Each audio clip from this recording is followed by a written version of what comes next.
आपके साथ निधि वासंदानी। बड़ी खबरों के सबसे बड़े बुलेटिन में आप सभी दर्शकों का बहुत बहुत स्वागत है। नमस्कार, मैं हूं आपके साथ विवेक शांडिल्य। प्राइम टाइम का सबसे सॉलिड बुलेटिन आप देख रहे हैं और आज जिन खबरों का हर पहलू हम आपको दिखाने जा रहे हैं, सबसे पहले जल्दी से उन पर एक नजर डाल लेते हैं। बिल्कुल विवेक, सबसे पहले हम बात करेंगे अलीगढ़ मुस्लिम विश्वविद्यालय के शताब्दी समारोह की, जहां प्रधानमंत्री नरेंद्र मोदी ने की मिनी इंडिया की बात और धर्म की दीवार खड़ी करने वालों पर किया करारा वार भी। साथ ही दर्शकों को बताएंगे जम्मू कश्मीर के डीडीसी चुनाव के नतीजे सामने आए, जहां आतंक की हार हुई और लोकतंत्र की जीत हुई है। साथ ही बात करेंगे उन सितारों की जो कोरोना काल में भी देर रात पार्टी करते हुए पकड़े गए। तो सबसे पहले बात करते हैं प्रधानमंत्री के संबोधन की। देश सबसे ऊपर है, एक भारत श्रेष्ठ भारत। देश को धर्म की दीवार से बांटने वाले देश को बांट रहे हैं। अलीगढ़ मुस्लिम यूनिवर्सिटी ने से आज यही संदेश प्रधानमंत्री ने पूरी देश और दुनिया को दिया। प्रधानमंत्री नरेंद्र मोदी ने धर्म के नाम पर सियासत करने वालों को साफ साफ संदेश दिया कि युवा उनके बहकावे में बिल्कुल नहीं आए।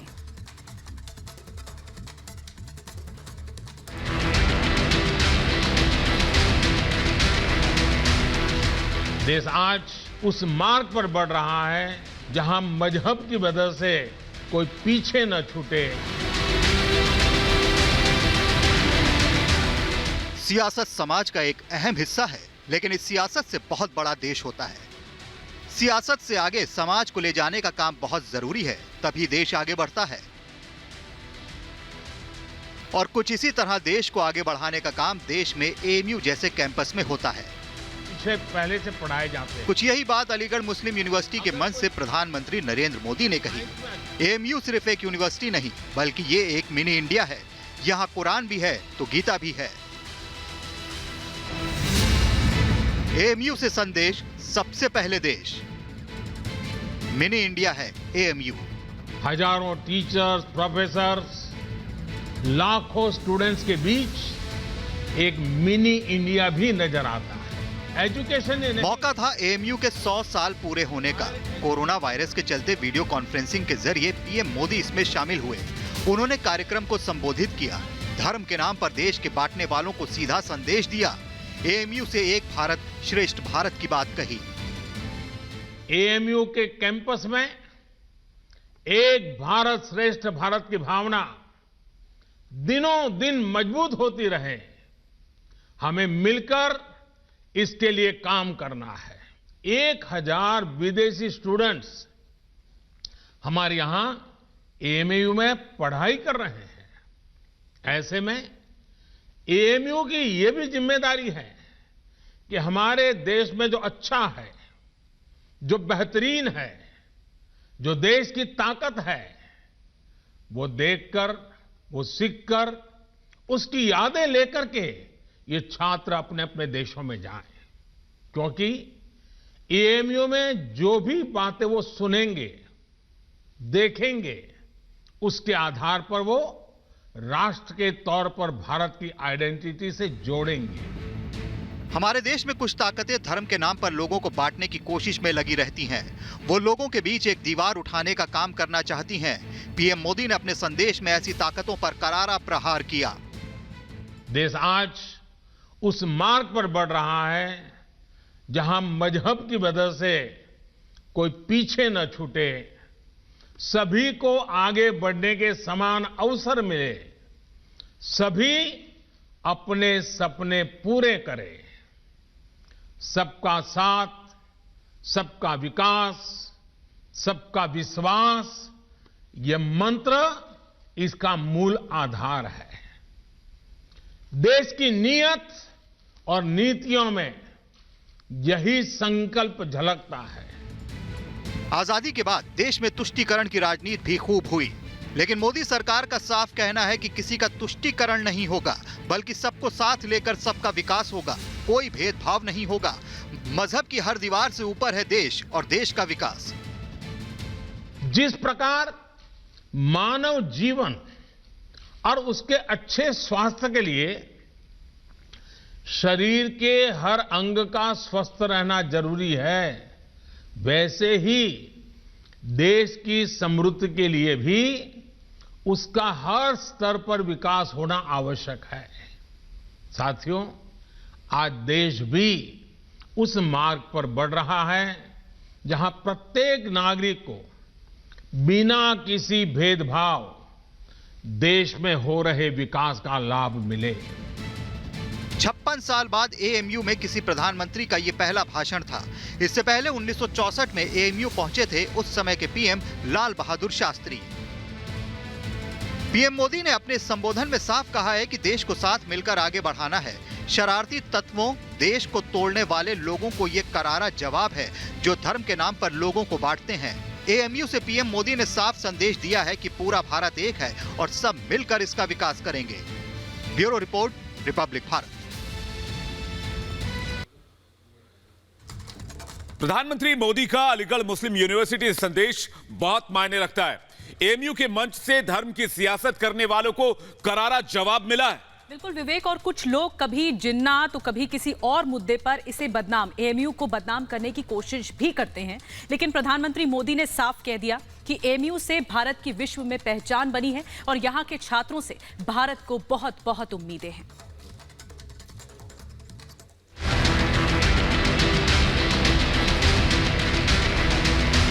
एक गौरवशाली इतिहास रहा है अलीगढ़ मुस्लिम यूनिवर्सिटी का। देश के सबसे प्रतिष्ठित संस्थानों में इसका नाम है। देश विदेश से छात्र यहां पढ़ने आते हैं, लेकिन यह अजीब विडंबना है कि 56 साल से कोई पीएम इस यूनिवर्सिटी के वार्षिक समारोह में नहीं पहुंचा, जबकि देश की राजधानी दिल्ली से सिर्फ 160 किलोमीटर की दूरी पर है। हाँ, सियासत चमकाने के लिए इसके नाम का खूब इस्तेमाल किया जाता है, लेकिन पीएम मोदी ने साफ कहा कि यह पूरे देश की शान है। जो इस देश का है वो हर देशवासी का है। पीएम का एएमयू के छात्रों को संदेश। आज एएमयू से तालीम लेकर निकले सारे लोग भारत के सर्वश्रेष्ठ स्थानों पर और संस्थानों में नहीं, बल्कि दुनिया के सैकड़ों देशों में छाए हुए हैं। पीएम मोदी ने एएमयू के छात्रों को धन्यवाद दिया कि किस तरह उन्होंने कोविड से लड़ने में देश की मदद की। कोरोना के इस संकट के दौरान भी एएमयू ने जिस तरह समाज की मदद की वो अभूतपूर्व है। एएमयू के छात्रों से पीएम की अपील। पीएम मोदी ने यहां के छात्रों से एक अपील की। पीएम ने कहा कि भारत के गौरव एएमयू के 100 वर्ष पूरे हो रहे हैं। ऐसे में 100 लोगों के बारे में हॉस्टल के कुछ छात्र रिसर्च करें। आजादी के 75 वर्ष पूरे होने के मौके पर ऐसे स्वतंत्रता सेनानियों के बारे में रिसर्च करें जिनके बारे में अब तक काफी कम लोग जानते हैं। इतना बड़ा इनोवेटिव और रिसर्च ओरिएंटेड टैलेंट है, क्यों न हॉस्टल के छात्र ऐसे स्वतंत्रता संग्राम के सेनानियों पर रिसर्च करके उनके जीवन को देश के सामने लाए जिनके बारे में अभी उतनी जानकारी नहीं है। प्रधानमंत्री मोदी ने जिस तरह एएमयू से संदेश दिया, उसके बाद धर्म के नाम पर राजनीति करने वाली ताकतों का मुंह सूख गया है। उन लोगों के मुंह पर यह करारा तमाचा है। तुष्टीकरण वालों को करारा जवाब। उन्होंने पूरा एएमयू का, जैसे कि कितने सालों के बाद कोई प्रधानमंत्री अपने देश के अपने अलीगढ़ यूनिवर्सिटी से बात की, जहां पर उन पर एक भगवा रंग का, उन पे हिंदुत्व का, उन पर मंदिर का, उन पे न जाने कितने कितने गंदे आरोप विपक्षियों ने लगाए। सबको लेके चल रहे हैं, सबका साथ, सबका विकास, सबका विश्वास। अलीगढ़ यूनिवर्सिटी ने कोरोना काल में प्रधानमंत्री के यहाँ फंड भी दिया। तो ये सारे लोगों के मुंह पर जो आज एक धर्म की राजनीति करते हैं, कितना बड़ा करारा तमाचा मिला है। उनके लिए एक सबक होगा जिन्होंने 50 साल तक एएमयू को तुष्टीकरण की भेंट चढ़ाया, और आदरणीय मोदी जी ने, जो दुनिया के सबसे ताकतवर प्रधानमंत्री भी हैं, तो ऐसे यशस्वी प्रधानमंत्री का संबोधन हम सब के लिए बड़े गर्व की बात है। और उन लोगों के लिए बहुत एक कहना चाहिए शर्म की बात है कि जिन्होंने 50 साल तक एएमयू की तरफ झांक कर नहीं देखा। पीएम का संदेश, भारत की बात। I sincerely welcome this statement of Prime Minister, and when he says that let us forget the ideological differences amongst us and work for the betterment of the country and the society. PM Modi ने छात्रों से आह्वान किया कि AMU campus में एक श्रेष्ठ भारत की भावना को और मजबूत करें। एएमयू के छात्र दुनिया भर में भारत की संस्कृति का प्रतिनिधित्व करते हैं। Bureau report, Republic Bharat. और अब अगली बड़ी खबर ये, जो किसान आंदोलन चल रहा है वो धीरे धीरे फीका पड़ रहा है, क्योंकि कानून के समर्थन में विवेक अब किसान भी सामने आए हैं। प्रधानमंत्री की बार बार अपील के बाद अब कई किसान इस कृषि बिल के समर्थन में उतरने लगे हैं और एक बार फिर से 25 तारीख को किसानों से बातचीत करेंगे प्रधानमंत्री मोदी। एक रिपोर्ट दिखाते हैं आपको।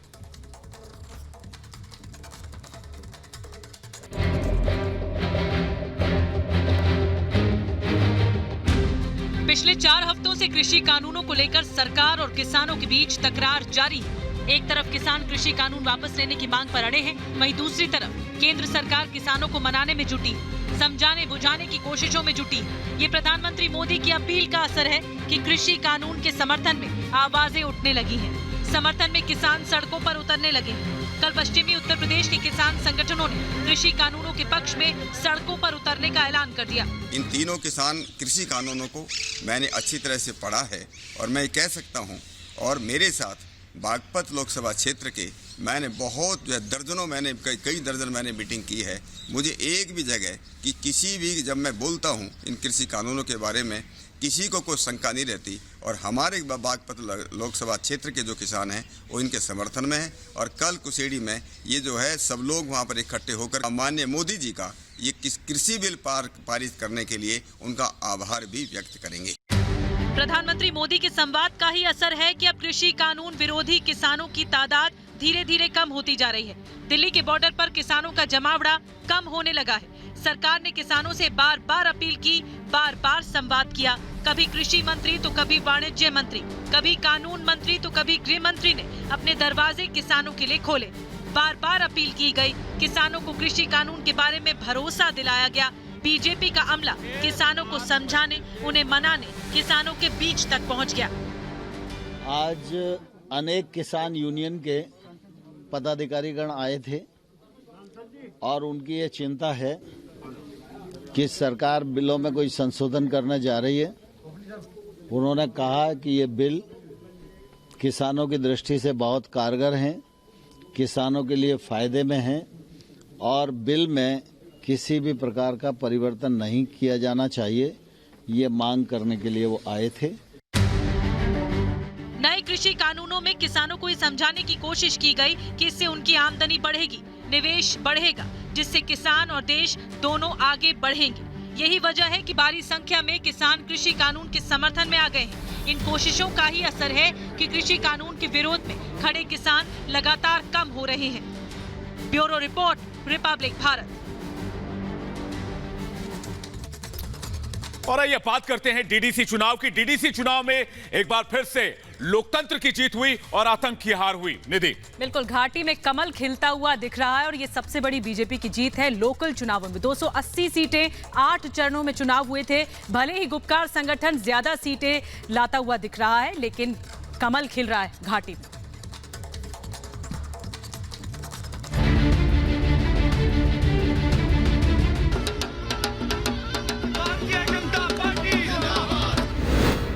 डल झील में खिला कमल, भारतीय जनता पार्टी जिंदाबाद। गणतंत्र हारा, गणतंत्र जीता। आतंक पर वोट की चोट।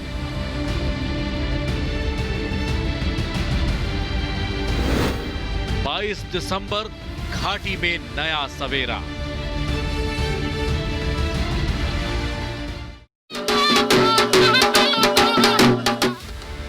ये जश्न उन नतीजों का है जिसने घाटी में हुए डीडीसी चुनाव में बीजेपी की जीत की इबारत लिखी है। भारतीय जनता पार्टी जिंदाबाद। ये तस्वीरें उस गणतंत्र की हैं जिसके सामने आतंक के गणतंत्र ने घुटने टेक दिए। धरती का स्वर्ग कहे जाने वाले जम्मू कश्मीर में आज का दिन इतिहास के पन्नों में दर्ज हो गया। जम्मू कश्मीर की तस्वीर और तकदीर बदलने वाले डीडीसी चुनाव में बीजेपी ने जबरदस्त प्रदर्शन करते हुए गुपकार गठबंधन के किले में सेंध लगा दी। डीडीसी चुनाव में गुपकार गैंग को कड़ी टक्कर देने वाली बीजेपी ने ऐसा दमखम दिखाया कि गुपकार संगठन के होश फाख्ता हो गए। जिस कश्मीर में कभी एक एक सीट के लिए बीजेपी तरसती थी, वहां पार्टी ने खाता खोलकर यह दिखा दिया कि कैसे कैलेंडर पलटते ही वक्त का पहिया बदलता है। धारा 370 और 35A को लेकर चुनाव लड़ने वाली गुपकार संगठन पर बीजेपी के विकास का एजेंडा हावी रहा। पीडीपी की मुखिया महबूबा मुफ्ती और नेशनल कॉन्फ्रेंस के मुखिया फारूक अब्दुल्ला समेत 6 पार्टियों के दम पर डीडीसी का चुनाव लड़ने वाले गुपकार गैंग पर अकेली बीजेपी भारी पड़ गई। भारतीय जनता पार्टी घाटी की जनता का शुक्रिया अदा करता हूं। डीडीसी चुनाव में भारतीय जनता पार्टी ने कमल खिला दिया है। कश्मीर में धारा 370 हटने के बाद जो पहले चुनाव हुए उन पे सबकी नजर थी। डीडीसी चुनाव के नतीजे आए तो साफ हो गया कि आतंकवाद पर वोट की चोट पड़ी है, साजिश की हार हुई है और लोकतंत्र की जीत हुई है। बीजेपी का गढ़ माने जाने वाले जम्मू रीजन में पार्टी को बम्पर जीत मिली है। इस वक्त मैं मौजूद हूँ बीजेपी दफ्तर पर और यहाँ पर किस तरह से जश्न का माहौल है, ये तस्वीरें हम आपको दिखा रहे हैं। देखिए किस तरह से सब मस्ती में चूर रहे हैं और कहीं ना कहीं जिस तरह से बीजेपी सिंगल लार्जेस्ट पार्टी बनकर सामने आई है उसको देखते हुए ये जश्न मनाया जा रहा है। तस्वीरों में हम आपको दिखा रहे हैं कितना उत्साह है बीजेपी कार्यकर्ताओं में, क्योंकि साफ तौर पर देखिए पहली बार जिस तरह से बीजेपी आई है कश्मीर में भी 3 सीटों पर, उसको लेकर भी उत्साह है और साथ ही जम्मू में लगातार बढ़त बनाए हुए पार्टी ट्रेंड्स को देखते हुए ये जश्न यहाँ मनाया जा रहा है। बीजेपी कार्यकर्ताओं का ये कहना है कि अभी बस शुरुआत है, आगे और लंबी लड़ाई है, नए सवेरे का इंतजार कर रहे हैं जम्मू कश्मीर के लिए। और अब खबर बड़ी है, मैं बात करते हैं एक और बड़ी खबर की। मुंबई समेत पूरे महाराष्ट्र में कोरोना से हाहाकार मचा हुआ है। वहीं दूसरी तरफ नाइट क्लब में चोरी छिपे हाई प्रोफाइल पार्टियां चल रही हैं। खबर पड़ी है इसलिए क्योंकि ऐसी एक पार्टी पर मुंबई पुलिस से छापेमारी की जिसमें cricketer Suresh Raina, Bollywood singer Guru Randhawa, wrapper बादशाह और ऋतिक रोशन की पूर्व पत्नी सुजैन खान समेत तमाम सेलिब्रिटीज मौजूद थीं। देखिए रिपोर्ट।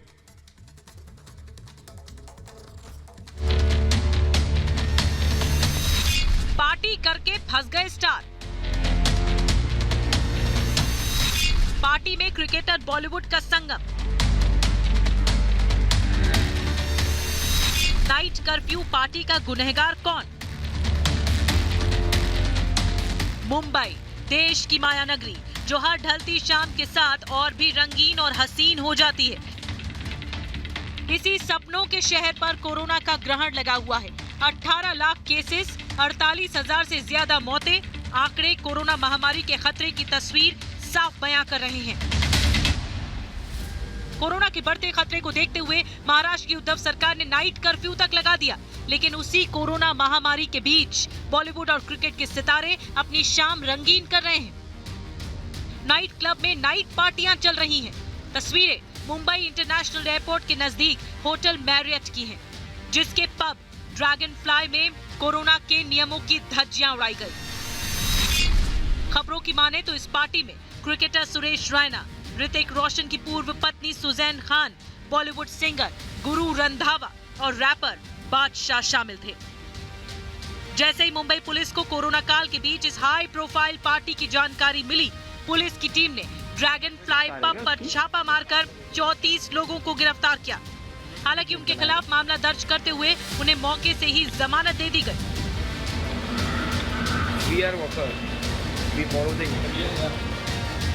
कल तकरीबन 3 बजे अर्ली मॉर्निंग मिडनाइट के आसपास ये पब में कुछ 27 ग्राहक और 7 मैनेजमेंट के लोग, इनके ऊपर कार्रवाई हुई है 188, 188 ऑफ डिजास्टर मैनेजमेंट एक्ट और 33W of Mumbai police act.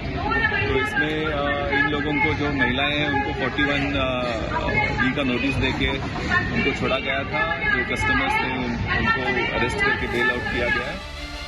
Corona महामारी के बीच जिस ड्रैगन फ्लाई क्लब में पार्टी चल रही थी उसका नाम माया नगरी के पॉश क्लब में शुमार किया जाता है। इस पार्टी में कई और हाई प्रोफाइल लोग शामिल थे, जो पुलिस की छापेमारी की जानकारी मिलते ही पीछे के दरवाजे से निकल गए। पुलिस ने कुल 27 कस्टमर और 7 कर्मचारियों के खिलाफ आईपीसी की धारा 188 और 269 के साथ ही महामारी एक्ट के तहत मामला दर्ज किया है। वहीं नाइट क्लब मामले पर सुरेश रैना और सिंगर गुरु रंधावा की तरफ से सफाई दी गई। कहा गया इन्हें प्रोटोकॉल की जानकारी नहीं थी, पता चलते ही तुरंत प्रक्रिया का पालन किया और घटना पर खेद जताया। साथ ही आगे ऐसा नहीं होने की बात भी कही। मुंबई में जहां पर नाइट कर्फ्यू लगाया गया है उसके बावजूद लोग यहां पर पार्टियां करते हुए नजर आ रहे थे। ना कि किसी ने मास्क पहना हुआ था, ना ही सोशल डिस्टेंसिंग का पालन किया था। जैसी इसकी इन्फॉर्मेशन मुंबई पुलिस को पहुंची तब मुंबई पुलिस की टीम यहां पर पहुंच गई, रेड कंडक्ट किए गए और साथ ही 34 लोगों के खिलाफ जो है एफआईआर दर्ज की है। Section 188 of the pandemic act के तहत मामला दर्ज किया गया है। वही 34 लोगों को इसके जिम्मेदार बनाया और इम्पोर्टेंटली जो जानकारी मुंबई पुलिस के ऑफिशियल्स की ओर से दी जा रही है, जिसमें कई ऐसे सेलिब्रिटीज जिसमें से खुद क्रिकेटर सुरेश रैना, सुजैन रोशन खान और अन्य गुरु रंधावा, इन सभी सेलिब्रिटी का जो नाम है, जो कलाकारों का जो नाम है वो सामने आ रहा है। पुलिस के मुताबिक इस पार्टी में दिल्ली, पंजाब के अलावा साउथ मुंबई से भी लोग आए थे। महाराष्ट्र देश में कोरोना वायरस के कारण सबसे ज्यादा प्रभावित है। कोरोना वायरस की रोकथाम के लिए हर मुमकिन कोशिश की जा रही है। ऐसे में कोरोना को लेकर नई पाबंदियों और नाइट कर्फ्यू के बावजूद पार्टी को लेकर सवाल उठने शुरू हो गए हैं। Bureau report, Republic Bharat. तो पार्टी करके फंस गए सितारे। आप देख रहे थे प्राइम टाइम का सबसे सॉलिड बुलेटिन, खबर बड़ी है।